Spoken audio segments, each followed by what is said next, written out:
बात करते हैं यूपी में धर्मांतरण के काले खेल की, जिसमें अब छांगुर को लेकर बड़े खुलासे हो रहे हैं। और अब हुए खुलासे के मुताबिक एटीएस की जांच में अब इस पूरे मामले का एक और बड़ा मास्टरमाइंड होने की बात सामने आ रही है। कौन है छांगुर का असली आका और कौन से ऑर्डर वो छांगुर को देता था, आइए दिखाते हैं इस पर एक सुपर एक्सक्लूसिव रिपोर्ट।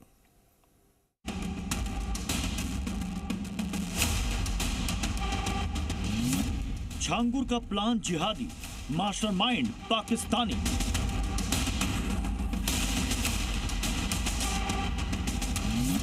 धर्मांतरण के खेल में असली आका कौन? छांगुर लोग, सबसे बड़ा खुलासा।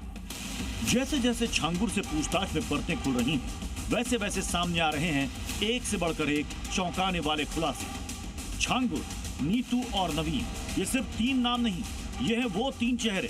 धर्मांतरण के खेल में वो खिलाड़ी हैं जो गजवाए हिंद के प्लान पर काम कर रहे थे। लेकिन अब जो खुलासा हुआ है वो बेहद चौंकाने वाला है, क्योंकि छांगुर पाकिस्तान के हाथों का मोहरा था। छांगुर का एक गुरु जो फोन करता था और कॉल के बाद शुरू होता था खेल।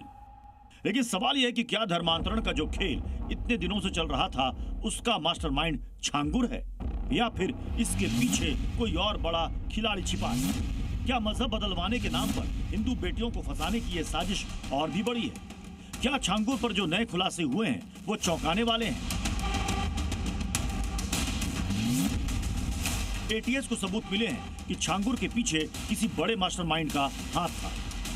यानी छांगुर खुद फैसला नहीं लेता था, वो किसी के इशारे पर काम कर रहा था। एटीएस की जांच में सामने आया है कि छांगुर को बाहर से फोन आते थे, फोन पर हुक्म मिलता और वो वही करता। छांगुर कभी एंड्रॉयड फोन नहीं रखता था, पुराने कीपैड मोबाइल में छिपा है राज।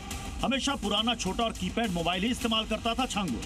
छांगुर बाबा मामले में यूपी एटीएस को महत्वपूर्ण जानकारी हाथ में लगी है। यूपी एटीएस को ये पता चला है कि छांगुर बाबा को विदेश से उसका आका फोन पर सभी तरह के निर्देश देता था और उन हुक्मों की तामील छांगुर बाबा तुरंत ही करता था। ऐसे में किसी को उसके आका के बारे में पता ना चले, इसके लिए छांगुर बाबा ने बकायदा कीपैड वाला फोन यूज किया था। छांगुर के आका का हुक्म इतना जरूरी था कि उसका नंबर छांगुर को जुबानी याद था। छांगुर का आका हफ्ते में एक बार फोन करता था, कहता था हुक्म और छांगुर कहता था तामील। ज्यादा बात नहीं होती थी, किसी को पता नहीं चलता था कि दूसरी तरफ है कौन, बस हुक्म सुनाया जाता था। ये होना ही चाहिए, आका का आदेश है। छांगुर के खेल पर एटीएस पहले ही बड़ा खुलासा कर चुकी है और उसके नेटवर्क को 500 करोड़ की विदेशी फंडिंग मिलती थी।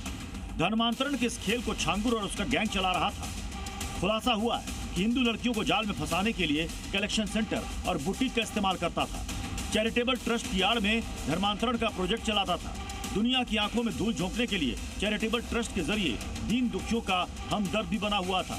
इसमें मदद की आस में आने वाली आर्थिक तंगी की शिकार युवतियां आसानी से उसकी जाल में फंस जाती थी। इसके छांगुर के गुर्गे प्रेम जाल में हिंदू लड़कियों को फंसाते थे और धर्मांतरण कराते थे। धर्मांतरण का यह खेल पिछले 15 सालों से चल रहा था, लेकिन अब छांगुर का पाप का घड़ा फूट चुका है। उसका गजवाए हिंद का सपना मिट्टी में मिल चुका है। ब्यूरो रिपोर्ट, जी मीडिया।